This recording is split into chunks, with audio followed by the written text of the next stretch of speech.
We're back outside. Isn't that right, bro? Get in it. Get in. Yeah. What you got to say about that, bro? It's hot out here.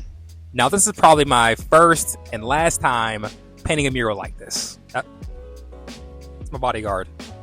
Now, sometime last year in October, I was asked by an awesome artist and friend to help with painting a playground ground mural. So also, it's a spray park. Now, due to the weather, it got pushed back. So sometime this year, we started back up and we finished it about 2 months ago. Now, I've painted on walls before. I have not painted on the ground, especially at a spray park. So today, I'm going to share with you all the key takeaways and surprises that came along with painting this ground mural. If you're new here, my name is Corey, and I like to talk about my journey as an artist and also other artist thoughts. Let's jump right in. Now, I would say one of the main takeaways or sort of surprises was how much it rained. The weather played a big factor in this. One of the things was we had to continuously plan these days. And if you're anywhere in Pittsburgh or know anything about Pittsburgh, it could be hot one day and the next day it's pouring down raining. And it rained a lot. And the thing about a ground mural is when you paint it, if it rains later that day, that paint is going to slowly pour away. Therefore, one of the other main factors is we needed to seal it. Some sections where Sarah, she would paint some sections and then seal it shortly after. That way, that area is good to go.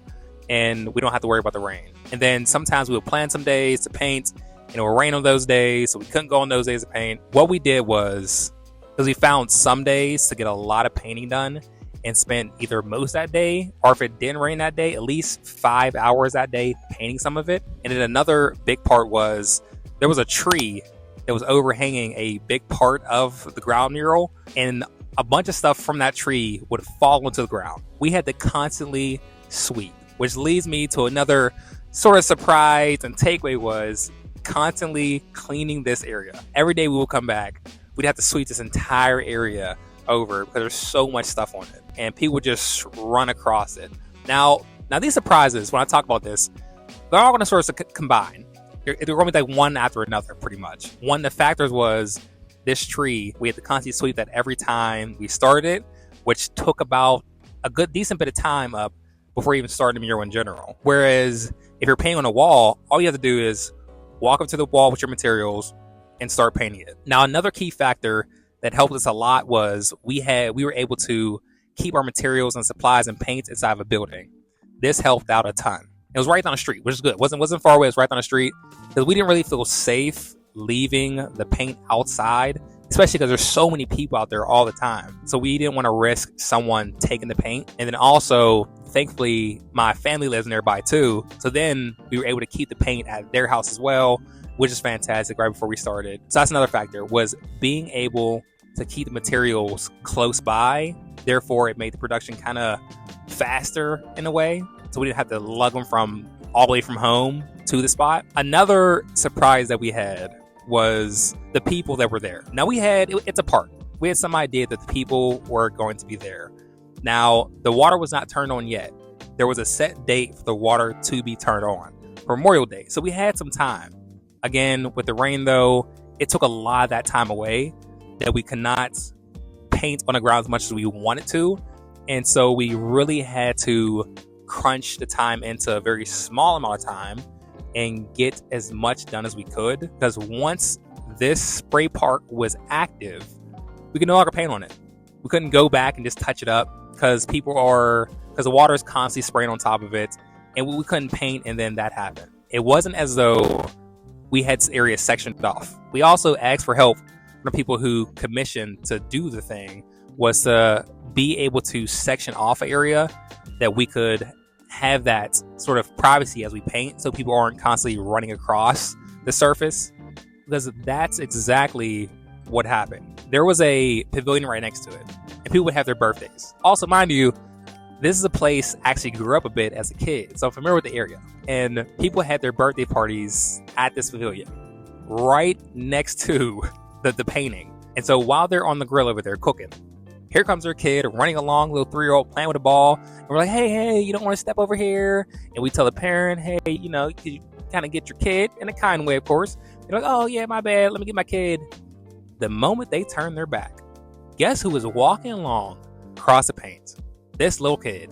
These little kids constantly did. So we're constantly having to tell kids to not step on the paint, especially kids whose parents weren't there. They're just running along. We're like, hey, be careful to not step on the paint. Now, sometimes it was dry and sometimes it wasn't. It's still the simple fact that we are working in this area. Don't run along in this area.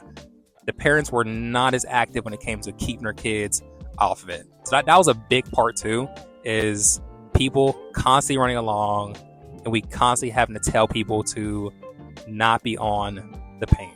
Another thing that surprised me was how much we had to clean it. Not only I'm talking about clean as in just sweeping it. If we sealed it, right? Once we sealed it, if we didn't paint another section yet, the next day, there are tire tracks, there are footsteps, dirts, stuff from the tree, so much stuff on this painting. And if it rained and one section was sealed and that section got dirty, when we came back, rather than painting a new part and leaving it like that, that new paint would look new and that old paint would look old because it's now messy and dirty and kind of look not faded.